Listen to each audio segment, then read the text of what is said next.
This movie should have been called Planktons, because it's about the Planktons. More than one Plankton. Multiple characters with the last name Plankton. Mr. and Mrs. Plankton. This is Karen's movie too! Hi, I'm Starlight, a VTuber who cares way too much about the funny Sponge cartoon.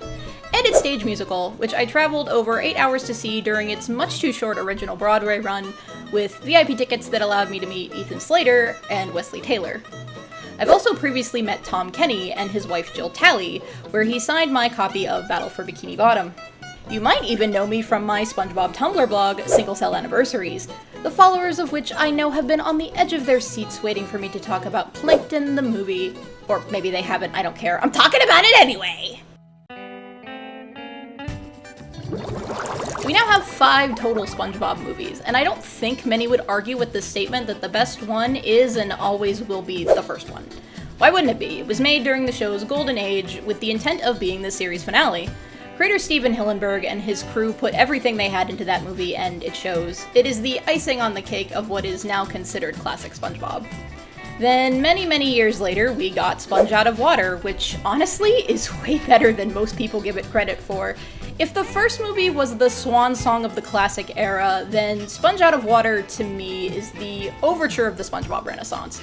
It is genuinely really good, and I will always love the beautifully deceptive way it was marketed, where the advertising only showed the 3D plus live action scenes to make everyone think that was going to be the whole movie, where it's actually only the climax, and 90% of the movie is completely 2D animated and best described as SpongeBob and Plankton's Excellent Adventure. Sponge on the Run, meanwhile, sure does exist.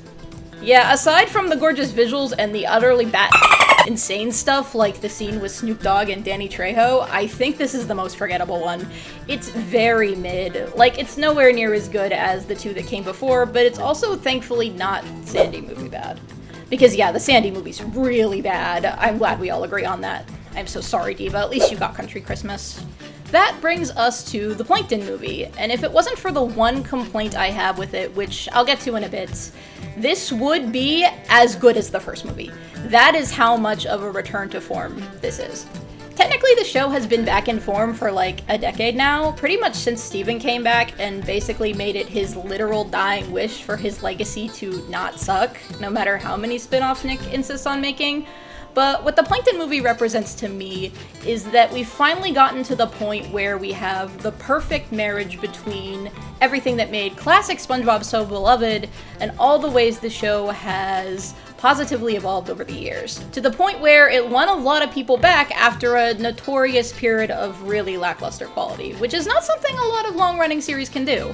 The movie is mostly in the newer 3D style that's also been used for things like Sponge on the Run and Camp Coral, and I know that might turn some people away, but honestly, aside from Sponge on the Run, which clearly just had a bigger budget, this style has never looked better. It is bright, it is vibrant, it is colorful, it is cartoony, and at its heart, it is SpongeBob. The skin is different, but the bones have not changed. The same skeleton is still there. There's also a number of excellent 2D sequences, like there's one in a Rubber Hose Fleischer style, and another that's super trippy and actually gives me Psychonauts vibes. There is so much visual variety and creativity on display, I have no notes on the animation. This movie just looks great. The music is also spectacular. It is a musical, and the songs are all super catchy. Unsurprising when some of them were written by the Mothersbaugh brothers, you know, half of Devo. But I want to give a special mention to You and Me by Princess Chelsea, which sadly only plays during the end credits, for being just one of the cutest songs I've ever heard. It's like they looked at my own Plankton and Karen playlist and asked, hey, what would be the perfect addition to this? I love this song, it's so freaking adorable. Where this movie shines most importantly, though, is of course the writing. The characters all feel exactly like themselves, the jokes are funny, there's a bunch of clever visual gags, which is something the series has put a lot of focus on in the last few years in particular. The ending is also unbelievably sweet and satisfying for me personally, so I can only hope it is for others as well. Overall, this movie is phenomenal. I feel like even the most jaded old school SpongeBob fan can watch this and be reminded of everything that made the show so special in the first place. My one issue that keeps this movie from being on the level of the first one is how, for this movie specifically, they give Plankton and Karen a completely new backstory. And while this backstory works really well in the context of just this movie itself, it completely contradicts Friend or Foe, which has been an exceptionally beloved piece of the show's lore since 2007. That's 18 years now. And that really sucks, because I thought the series was getting better about this. While the classic era didn't really care about continuity at all, in the modern day, pretty much since we started getting spin-offs, Nick has really tried to establish everything modern SpongeBob as a single cohesive canon. The Patrick Show is a prequel. It takes place while Patrick is a very young adult, still living with his parents before he moves into the rock next to SpongeBob. Camp Coral is an even earlier prequel that actually goes out of its way to give an in-universe explanation as to why Sandy is there, since in the original series she didn't meet SpongeBob and everyone else until she moves to Bikini Bottom as an adult. Then here the Plankton movie comes along and is like, oh yeah, the origin of Krabs and Plankton's rivalry, the fact they were friends who turned against each other, that never happened, that's not a thing anymore. I get why they did this, because like I said, the backstory in this movie works better for this movie and the specific story it's trying to tell, but the problem is, of course, that this movie doesn't exist in a vacuum. In fairness, I don't know how you would work the Friend or Foe backstory into this movie's plot without it taking up way too much time or just being confusing to anybody who hasn't actually seen that episode. Nonetheless, it's very disappointing, especially given the greater emphasis on continuity the series has now. Maybe we can compromise by saying Plankton is something of an unreliable narrator, because yeah, otherwise this is a really strongly well-written SpongeBob movie. And I think, as many other people have already pointed out, the reason for this is most definitely the fact Mr. Lawrence, the voice of Plankton, is the main writer. I don't think there's anyone currently doing a better job of carrying the torch for Steven more than Mr. Lawrence, who has been a part of SpongeBob since day one, both writing and voicing characters. Not just Plankton, he's also Larry the Lobster and even some incidentals that have become deservedly iconic in their own right, such as... Chocolate! Chocolate! And... Oh, brother, this guy stinks! Yeah, that's him. So he has a deep and genuine understanding of what fans love about the show and its characters in both their new and old incarnations, creating, again, the perfect marriage between the classic and modern styles. Speaking of marriages, it's time we discuss a certain computer wife, who happens to be this movie's main antagonist.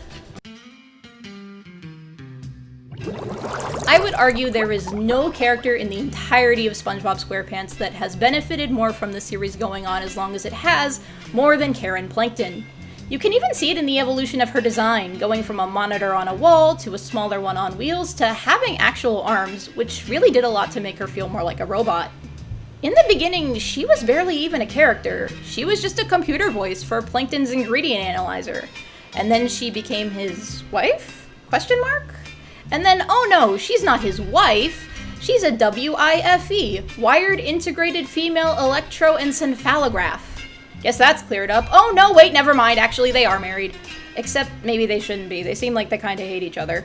Until finally, Plankton and Karen became a husband and wife who often bicker and fight, like the old married couple that they are, but despite that, do truly love each other, even if they're often really bad at showing it, since they're both evil and generally kind of assholes. I legitimately think one of the most important things in establishing the modern Plankton and Karen dynamic was, in fact, the musical. Now, of course, that's a separate adaptation, but it's unquestionably fed back into the main series. The most recent mayor of Bikini Bottom, in fact, started out as a character in the musical before they gave her a cartoon design and put her in the show. The one thing I've heard echoed time and again from fans of the musical is how much they love Plankton and Karen in it.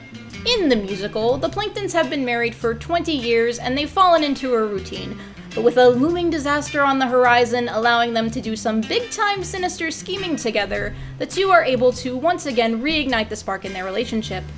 I definitely believe the main SpongeBob crew saw this and how positively it was received, and kept it firmly in their minds going forward when it came to further developing the characters of Plankton and Karen, especially Karen.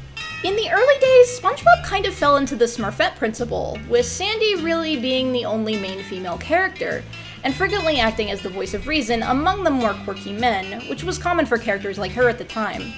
But once again, in more recent years, the series has done more to expand on the roles of its women, and nowhere is that more exemplified than in this movie, with not just Karen acting as the primary villain, but also the gal pals.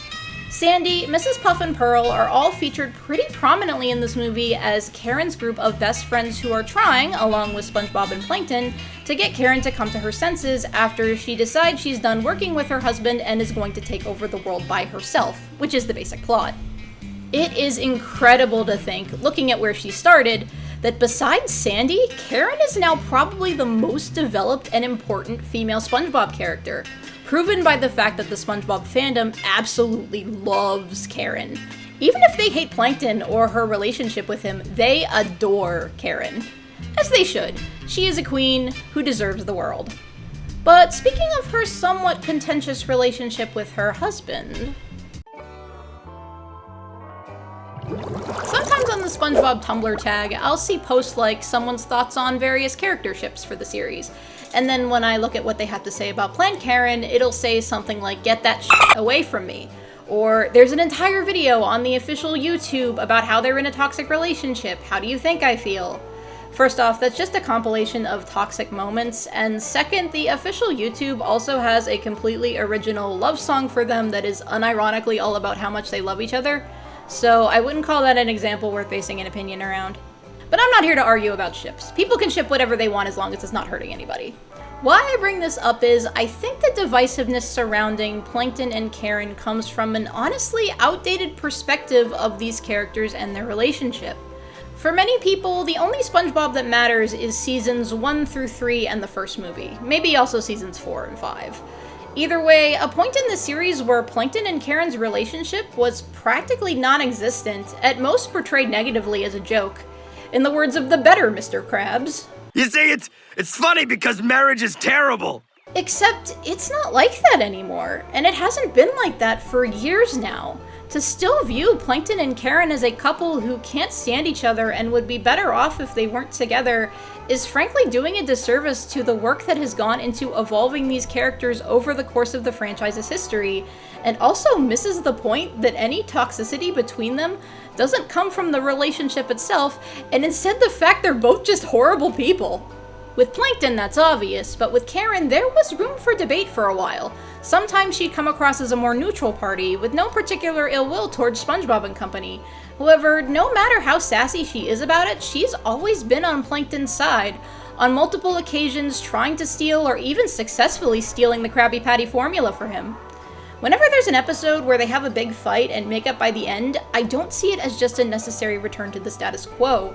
I really do think that regardless of the fact she has way more common sense than he does, ultimately Karen knows that deep down, she's no better than Sheldon is. And to me, that's a huge part of what makes them so great and particularly believable as a villain couple. It is criminal how rare villain couples are in practically the entirety of media, let alone ones that are canon. Whether it's cartoons, live-action TV, movies, video games, even anime, often the best we get, if we get anything at all in regards to evil characters in legitimate romantic relationships, is just implication or subtext, or only being established at the very end of the series, or years after the creator will confirm, "Oh yeah, they got together." Meanwhile, the Planktons have been breaking that mold since before I think anyone at Nickelodeon even realized it. Because I have been a lover of villains ever since I was old enough for my brain to comprehend the concept, when I was a child in the now distant and bygone year of 2003, I would see the funny little green cartoon copepod mention his computer wife, and I thought to myself, wife? Plankton and Karen are married? They're evil and they're married? Why, that's the greatest thing I've ever heard in my 11 years on this earth. And so I would tune out in class, instead filling my notebooks with fan fiction about Sheldon J. Plankton and his darling wife Karen, dancing and making out on the grave of Eugene Krabs, whilst conquering Bikini Bottom and ruling it with an iron fist together. Frequently set in, and I swear I'm not making this up, a Chobits Human AU, where Karen was a Persicom. Yes, this was a real thing that I came up with as a kid, who spent way too much time watching cartoons and reading manga. Funny how so much yet so little can change in 20 years. Regardless, the point I'm trying to make here is if you had told 11-year-old me that by the time I was in my 30s, SpongeBob would still be going on, would still be good, would have an amazing Broadway musical where Plankton and Karen are among the best parts, that recent seasons would have episodes like the wonderful Tango Tangle, and that the Planktons would even get their own movie, all while the two of them are finally, canonically, everything I ever hoped they would be, I think I would have burst into tears of happiness on the spot. I have been a SpongeBob fan obsessed with Sheldon and Karen Plankton for 22 years. It is impossible for me to accurately describe how vindicating, validating, and satisfying it has been seeing these characters who I have adored since my childhood realize all of their potential to become what they are now. An evil genius copepod, happily married to an equally diabolical snarky robot, who through all their trials and tribulations, their ups and downs, the good times and the bad, will always love each other more than anyone or anything else. And a shining reminder that even though our dear Mr. Hillenburg is gone, his creation will continue to bring joy and laughter, so long as it remains in the capable hands of those who share the same heart and passion for nautical nonsense and that magical little undersea world as he did. Anyway, yeah, the Plankton movie is peak fiction. Go watch it. Bye! Haha, psych! I'm still here! You can never get rid of me. You're stuck here with me forever. Anyway, what did you think of the Plankton movie if you've seen it already? If you haven't, are you gonna watch it now? You better. What do you think about Plankton and Karen and the evolution of their relationship? And what's your favorite SpongeBob meme? Tell me in the comments. Or else. Also, check out my Twitch, where I play lots of cartoon and anime related games, and do things like rank how queer the characters in those games are. Don't forget to subscribe for more whatever the else I decide to upload. Okay, see ya!